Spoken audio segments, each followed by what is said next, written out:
National highway 3-ലൂടെയുള്ള യാത്ര മുന്നോട്ട് പോയിക്കൊണ്ടിരിക്കുകയാണ്.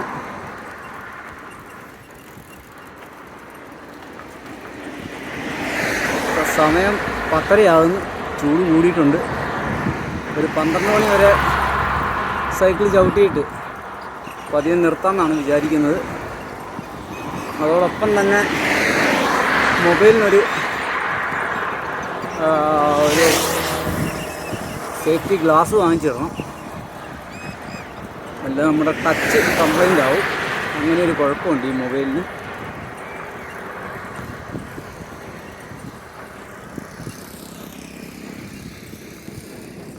അവിടെ ദേശീയ പതാക പാറിക്കളിക്കുന്നുണ്ട്. റെയിൽവേ സ്റ്റേഷനാണോ എന്നൊരു സംശയമുണ്ട്.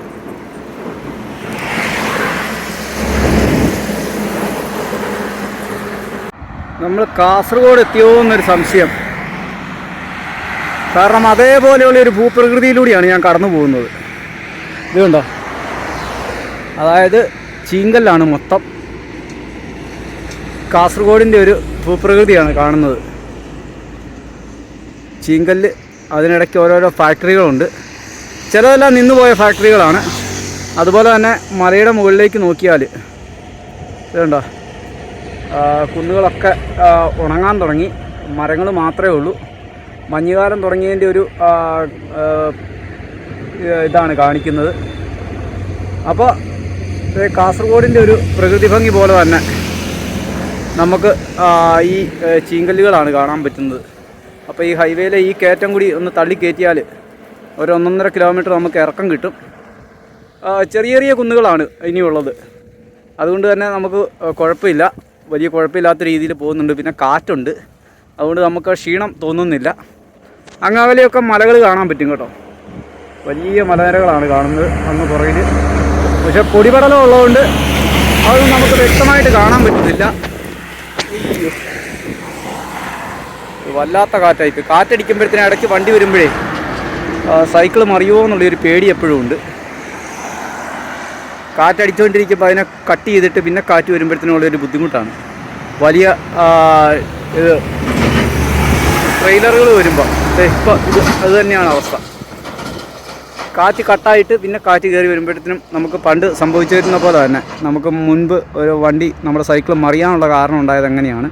ഹലോ, നമസ്കാരം. ജോപ്പൻ്റെ യാത്രയുടെ പുതിയ അധ്യായത്തിലേക്ക് ഏവർക്കും സ്വാഗതം.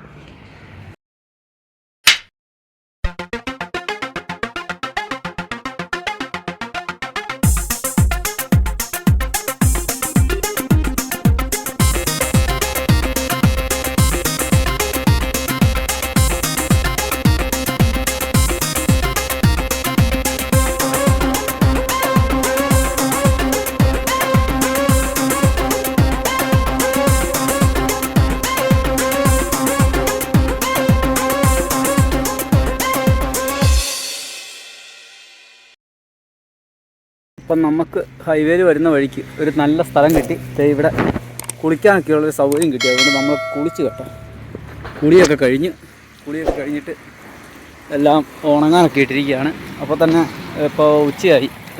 വിശപ്പിൻ്റെ വിളി വന്നു. അപ്പോഴത്തെ ഈ ചാച്ചയാണ് കേട്ടോ നമുക്ക് എല്ലാം സെറ്റാക്കി തന്നത്. അപ്പോഴത്തേ നമ്മൾ ഇവിടെ കാറ്റടിക്കാത്തടത്ത് കുക്ക് ചെയ്യാനുള്ള പരിപാടി ചെയ്തുകൊണ്ടിരിക്കുകയാണ്. അപ്പോൾ നമ്മുടെ നൂഡിൽസ് തിളച്ചുകൊണ്ടിരിക്കുകയാണ്.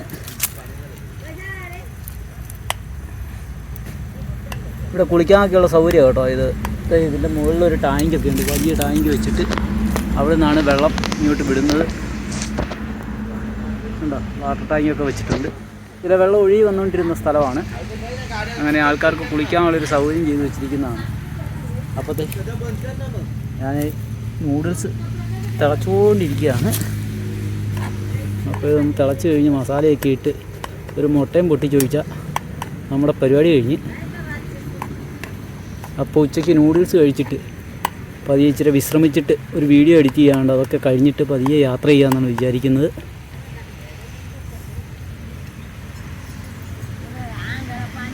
അപ്പോഴത്തെ ഫുഡെല്ലാം കൊണ്ടുവന്ന് അതിനിടയ്ക്ക് ഒരു തുമ്മലും കയറി വന്ന്. ഇനിയിപ്പോൾ കുഞ്ഞിക്കുള്ളത് മാറ്റി വെക്കട്ടെ. അവർക്ക് ആദ്യം, അത് കഴിഞ്ഞേ എനിക്കുള്ളൂ.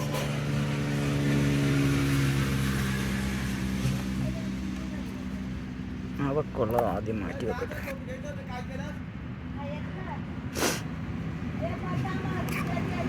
മൂന്ന് സ്പൂൺ, അതിൽ കൂടുതൽ അവൾ കഴിക്കുകയില്ല. ബാക്കി വേസ്റ്റാക്കി കളയും. അതവിടെ ഒരു സ്ഥിരം പരിപാടിയാണ്. അപ്പോഴത്തെ എല്ലാ പാത്രം എല്ലാം നിരത്തി വെച്ചിട്ടുണ്ട്. കുഞ്ഞ് ദേ കിടന്നുറങ്ങുന്നു. പഴത്താ കെട്ടിപ്പിടിച്ച് കിടന്നുറങ്ങുന്നു. തൽക്കാലത്തേക്ക് പഴമൊക്കെ എടുത്ത് ഞാൻ അവിടെ കൂടിൻ്റെ അകത്ത് വെച്ചിരിക്കുക.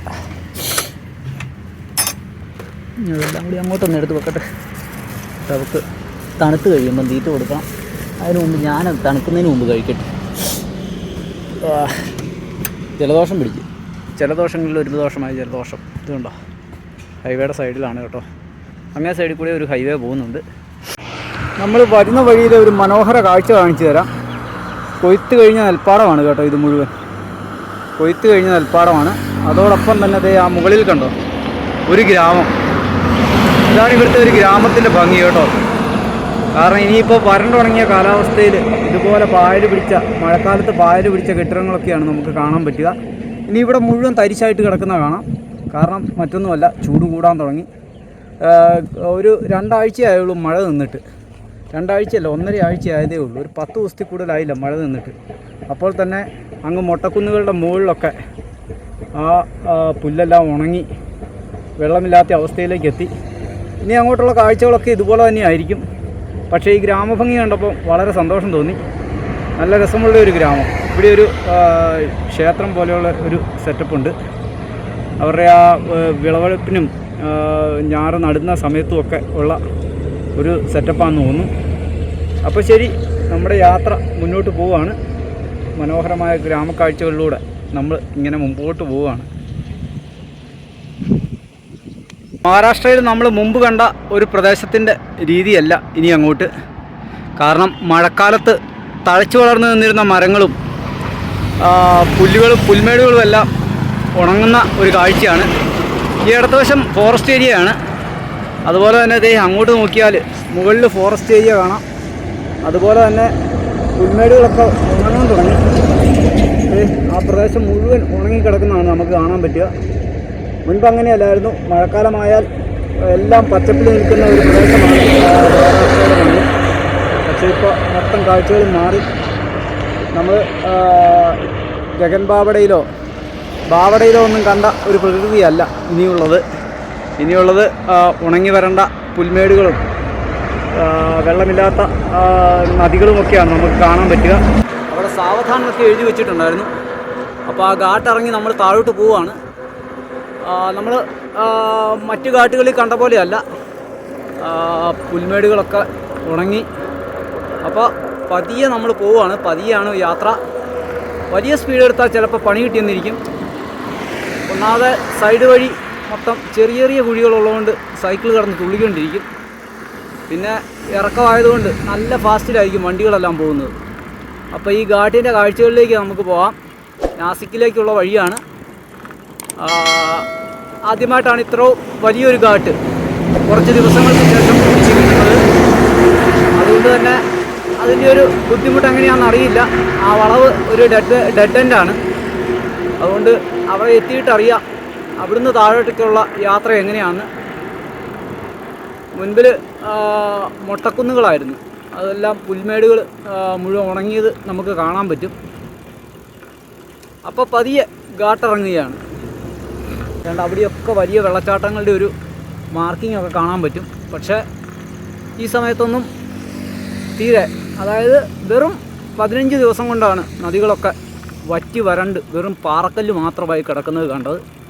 അപ്പോൾ ആ ഗ്രാമങ്ങളിലെ ആളുകൾ ഈ 6 മാസം മാത്രം കൃഷി ചെയ്ത് ആ നെല്ല് ഉൽപ്പാദിപ്പിച്ചുള്ള കൃഷികളാണ് ഇവിടെ നടക്കുന്നത്. അല്ലാതെ കർണാടകത്തിലെയോ ആന്ധ്രയിലെയോ പോലെ കുഴൽക്കിണറുകൾ ഊത്തിയുള്ള ഒരു പമ്പിംഗ് രീതി ഞാനിവിടെ കണ്ടില്ല. ചില സ്ഥലങ്ങളിൽ മാത്രമേ ഉള്ളൂ. അതായത് കർണാടകയുടെ ബോർഡറിൽ മാത്രമേ ഉള്ളൂ. കർണാടകയുടെയും ആന്ധ്രയുടെയും ബോർഡറുകളിൽ മാത്രമാണ് നമുക്കത് കാണാൻ. തെലുങ്കാനയുടെയും ബോർഡറുകളിൽ മാത്രം, മഹാരാഷ്ട്രയുടെ ബോർഡറുകളിൽ മാത്രം നമുക്ക് ആ രീതി കാണാൻ പറ്റും. പക്ഷേ ഇങ്ങോട്ടൊന്നും അങ്ങനത്തെ ഒരു രീതിയുമില്ല. കുഴൽക്കിണറുകളോ കാര്യങ്ങളോ ഒന്നും ഞാൻ കണ്ടിട്ടില്ല. ഇവിടെ മുഴുവൻ പൈപ്പ് ലൈനിൽ ഡാമുകളിൽ നിന്ന് വെള്ളം എത്തിച്ചുള്ള ഒരു പരിപാടിയാണ്. കുടിവെള്ളമാണേലും അങ്ങനെ തന്നെയാണ്. അപ്പോഴത്തേ നമ്മൾ ഈ ഘാട്ട് വലിയൊരു ഘാട്ടല്ല എങ്കിലും അല്പം അപകടം നിറഞ്ഞൊരു സ്ഥലമാണ്. ഇറങ്ങി ഇറങ്ങി ഇങ്ങനെ പോവുകയാണ്. മഹാരാഷ്ട്രയിൽ കയറിയപ്പോൾ മുഴുവൻ കരിമ്പാറകൾ മാത്രമാണ് നമ്മൾ കാണുന്നത്.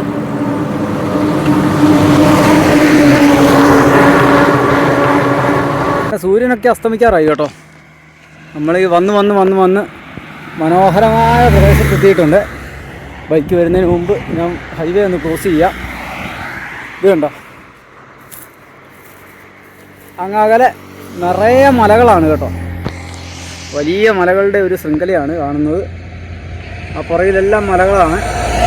അതോടൊപ്പം തന്നെ ഇവിടെ ഒരു കൊടുമുടി കാണുന്നുണ്ട്. ഇത് കണ്ടോ, ഒരു കൊടുമുടി, നല്ല രസമുണ്ട് കാണാൻ. ഇപ്പുറത്തെ ഒരു കോട്ട പോലെയുള്ളൊരു സംഭവമാണ് കാണുന്നത്. പക്ഷേ അതെന്താണെന്ന് എനിക്ക് മനസ്സിലായിട്ടില്ല. ആ എൻ്റെ ഭാഗമൊക്കെ കോട്ട പോലെയാണ് കാണുന്നത്.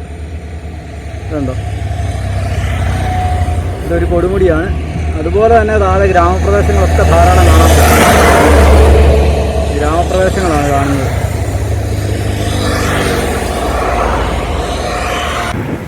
ഈ കുന്നിറങ്ങി നമ്മൾ താഴോട്ട് പോവുകയാണ്. കുഞ്ഞി സൈക്കിളും താണ്ടിരിക്കുന്നു.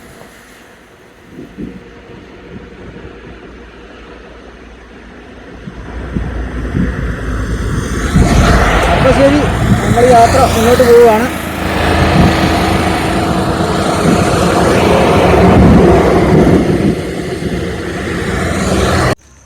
അപ്പം നമ്മൾ നാസിക്കിലോട്ടുള്ള വഴിയിലാണ്. ഇനി അങ്ങോട്ട് ഘാട്ട് കയറുന്ന ഒരു പ്രദേശമാണ്. വലിയ ഘാട്ടാണ് അത്. ഇങ്ങനെ ചുറ്റി വളഞ്ഞ് ഒരു 8 കിലോമീറ്റർ ഘാട്ട് കയറണം. അപ്പോൾ ഞാനിവിടെ വന്നപ്പോഴത്തേനും ഇതൊരു ഇന്ത്യൻ ഓയിലിൻ്റെ പഴയ പെട്രോൾ പമ്പായിരുന്നു. ഞാനിവിടെ വന്ന് ചോദിച്ച് ഇത് വർക്കിംഗ് ആണോ എന്ന് ചോദിച്ചു. അല്ലെന്ന് പറഞ്ഞ്. അപ്പോൾ ഈ ദാവക്കാരുടെയാണ്, ബാബാദ ദാവയുടെ പമ്പാണിത്. അപ്പോൾ ഞാനിവിടെ വന്ന് ചോദിച്ചപ്പോൾ ഞാൻ ചോദിച്ച ആ പമ്പിൻ്റെ ഇവിടെ ഒന്ന് ടെൻ്റ് അടിച്ച് കിടന്നോട്ടെ എന്ന് ചോദിച്ചു. അപ്പോൾ ഇവിടുത്തെ ആൾക്കാർ പറഞ്ഞു വേണ്ട, അവിടെ കിടക്കണ്ട, ഇതിൻ്റെ അകത്ത് ദാബയ്ക്കകത്ത് തന്നെ കിടന്നോളാൻ പറഞ്ഞിട്ട് എന്നത്തെ ഇങ്ങോട്ട് കൂട്ടിക്കൊണ്ട് വന്ന് ഇത് കണ്ടോ, നമ്മുടെ സൈക്കിൾ ഇവിടെ വെച്ച്, ഇതുണ്ടോ സൈക്കിൾ ഇരിക്കുന്നുണ്ടോ, നമ്മുടെ സൈക്കിൾ ഇവിടെ വെച്ചിട്ട് ഇവിടെ ടെൻ്റ് അടിച്ച് കിടന്നു. നല്ല തണുപ്പാണെന്ന് പറഞ്ഞ്. ശരിയാണ്, നല്ല തണുപ്പാണ്. ഇപ്പം തന്നെ നല്ല തണുപ്പായി. ഒന്നാമത് എനിക്ക് നല്ല ഒരു ജലദോഷത്തിൻ്റെ കോളുണ്ട്, കാരണം പൊടിയടിച്ച് വന്നുകൊണ്ട്. അപ്പോൾ ഇവിടെയാണ്, ഇതാണ്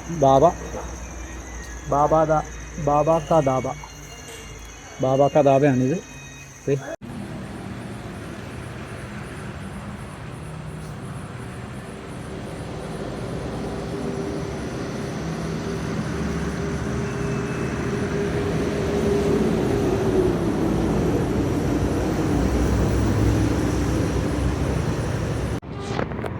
നമ്മുടെ ഇന്നത്തെ യാത്ര ആരംഭിച്ചിരിക്കുകയാണ്.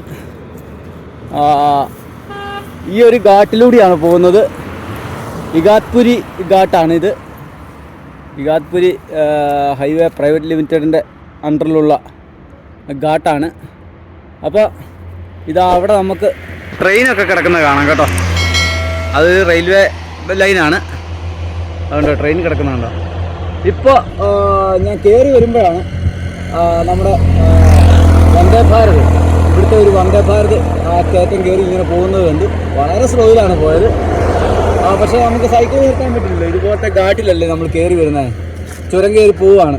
ഇതുണ്ടോ, ചുരം കിടക്കുന്നുണ്ടോ, നല്ല നീളത്തിൽ ചുരം ഇങ്ങനെ കിടക്കുകയാണ്. അപ്പോൾ ഈ ചുരം കയറി നമ്മളിങ്ങനെ പൊയ്ക്കൊണ്ടിരിക്കുകയാണ്. ഒരു സൈഡ് മുഴുവൻ കരിമ്പാറക്കൂട്ടം. അതായത് നമ്മൾ വാഗമണ്ണിലൊക്കെ, എനിക്ക് പറയാൻ അതേ ഉള്ളൂ, വാഗമണ്ണിലൊക്കെ കാണുന്ന പോലെയുള്ള ഒരു സൈഡ് മുഴുവൻ പാറ അരിഞ്ഞിറക്കിയിരിക്കുന്ന പാറക്കൂട്ടം. ഈ മലയുടെ താഴ്വാരമാണ് ഈ കാണുന്നത്. ഇവിടുന്ന് പൊട്ടിച്ചിട്ട കല്ലാണ് കേട്ടോ ആ കിടക്കുന്നത്. ഓണൊക്കെ അടിച്ചാൽ പോയത് കണ്ടപ്പോഴത്തേക്കും. അതാണ് അവരുടെ സ്നേഹം. ഒരു വണ്ടിക്കാർക്ക് എപ്പോഴും യാത്രക്കാരോട് ഭയങ്കര താല്പര്യമാണ്. അപ്പോഴത്തെ ഈ ഘാട്ട് ഇങ്ങനെ കയറി ഈ മലനിരകളൊക്കെ കണ്ട് നമ്മൾ പതിയെ മുന്നോട്ട് പോവുകയാണ്. പുൽമേടുകളൊക്കെ ഉണങ്ങിയത് കാണാം കേട്ടോ ആ മുകൾ ഭാഗത്ത്. അപ്പോൾ ഇത് കണ്ടോ, കുഞ്ഞിതേ കാഴ്ചകളൊക്കെ കണ്ട് കിടക്കുകയാണ്. അല്ലേടി, കാഴ്ചയൊക്കെ കണ്ട് കിടക്കുകയാണോ? അതേ, അന്നേരത്തിന് അവളങ്ങ് ഉറങ്ങാൻ വേണ്ടി റെഡിയാവുകയാണ്. കിടന്നു. എന്നാ വെള്ളം വേണോ? അപ്പോൾ ഹരിഹർ ഫോർട്ട് എന്ന ലക്ഷ്യത്തിലേക്ക് നമ്മൾ നീങ്ങിക്കൊണ്ടിരിക്കുകയാണ്. ഘാട്ടൊക്കെ കയറി. ഇതുണ്ടോ ലോറികൾ വരുന്ന വരവ് കണ്ടോ, ലോറികൾ വന്നുകൊണ്ടിരിക്കുകയാണ്. ആ അവസ്ഥയിലാണ് നമ്മൾ കയറ്റം കയറി പോകുന്നത്. അപ്പോൾ എല്ലാവരുടെയും പ്രാർത്ഥനയും സപ്പോർട്ടും ഉണ്ടാവണം. യാത്ര തുടരുകയാണ്. ഹരിഹർ ഫോർട്ട് എന്ന ആ മഹാത്ഭുതം കാണാൻ വേണ്ടി ഛത്രപതി ശിവജി മഹാരാജ് നിർമ്മിച്ച, അദ്ദേഹത്തിൻ്റെ കാലത്ത് നിർമ്മിച്ച ആ വലിയ കോട്ട കാണാൻ വേണ്ടിയുള്ള യാത്രയിലാണ്. നമ്മളപ്പോൾ യാത്ര തുടരുകയാണ്. കയറ്റമൊക്കെ കയറ്റി റെയിൽവേ ലൈനുമായിട്ട് പാരലാകുന്ന ഒരു ഏരിയയിലോട്ട് എത്തിയിട്ടുണ്ട്. ഇത് മുമ്പത്തെ ഒരു ക്രോസിങ് ഏരിയ ആയിരുന്നു. അപ്പോൾ താഴെ കൂടെ ക്രോസ് ചെയ്യാനുള്ളൊരു സൗകര്യം ഉണ്ടായിരുന്നു. അപ്പോഴത്തെ ഗേറ്റിൻ്റെ ഒരു കാവൽപ്പരയാണിത്. അതിൽ പാലം വന്നു കഴിഞ്ഞപ്പോൾ അതിന് മാറ്റം വന്നതാണ്. ഇത് അന്നത്തെ കാവൽപ്പരയാണ്. അതുപോലെ തന്നെ അവിടെ നമുക്ക് ഒരു 2 തുരങ്കം കാണാൻ പറ്റും. തുരങ്കമാണ് കേട്ടോ, റെയിൽവേ തുരങ്കമാണ്. റെയിൽവേ ടണൽ 2 ടണലുണ്ട്. പുതിയ ടണലുണ്ട്, പഴയ ടണലുണ്ട്. ഈ മലയെ തുരങ്കമാണ്. പക്ഷേ നമ്മൾ ആ തുരങ്കത്തിൻ്റെ മുകളിലൂടെയാണ് യാത്ര ചെയ്യുന്നത്. നമ്മൾ യാത്ര ചെയ്യുന്ന ആ തുരങ്കത്തിൻ്റെ മുകളിലൂടെയാണ്, ആ മുകളിലൂടെയുള്ള വഴിയാണ് നമ്മൾ പോകേണ്ടത്. അപ്പോൾ ശരി, യാത്ര തുടരുകയാണ്. ഇങ്ങനെ പാരലായിട്ട് റെയിൽവേ ലൈനും റോഡും ഹൈവേയും ഒരുമിച്ച് വന്നപ്പോൾ നമ്മളൊരു വീഡിയോ എടുത്തതാണ്. 2 ട്രെയിനുകൾ ഒരുമിച്ച് വരുന്ന ഒരു കാഴ്ച നിങ്ങളെ കാണിച്ചു തരാം. ഇതുകൊണ്ട് ആ തുരങ്കത്തിനുള്ളിലേക്ക് ഒരു ട്രെയിൻ ഇപ്പോൾ കയറി പോവുകയാണ്. അതോടൊപ്പം തന്നെ വെളിയിലോട്ടൊരു ട്രെയിൻ ഇറങ്ങി വരുന്നു.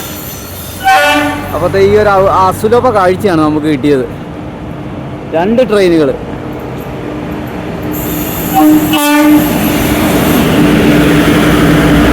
ഇത് എഞ്ചിൻ കൊണ്ടുപോകുന്നതാണ്.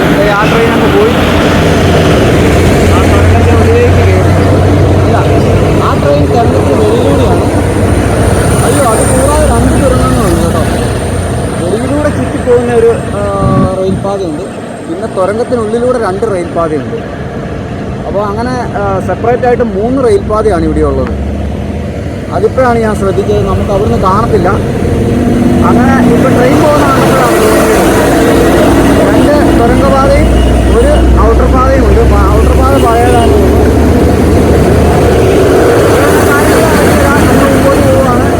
നമ്മുടെ യാത്ര വരികയാണ്. അപ്പോഴത്തെ നമ്മൾ താഴേന്ന് കണ്ട ആ റെയിൽവേ തുരങ്കത്തിൻ്റെ മുകളിലാണ് ഞാൻ നിൽക്കുന്നത്. ഈ മലയുടെ അടിയിലൂടെയാണ് ആ തുരങ്കം 2 കടന്നു പോകുന്നത്. നമ്മൾ നിൽക്കുന്ന ഈ മലയുടെ അടിയിലൂടെ അത് കണ്ടോ, ആ ലൈനാണ് റെയിൽവേ ലൈൻ കടന്നു വരുന്നത്. അതോടൊപ്പം തന്നെ നമ്മളിത് ആ കാണുന്ന ഭാഗത്തു നിന്നാണ് കയറി വന്നത്. കണ്ടോ, പാരലായിട്ട് റോഡ് വരുത്താത്ത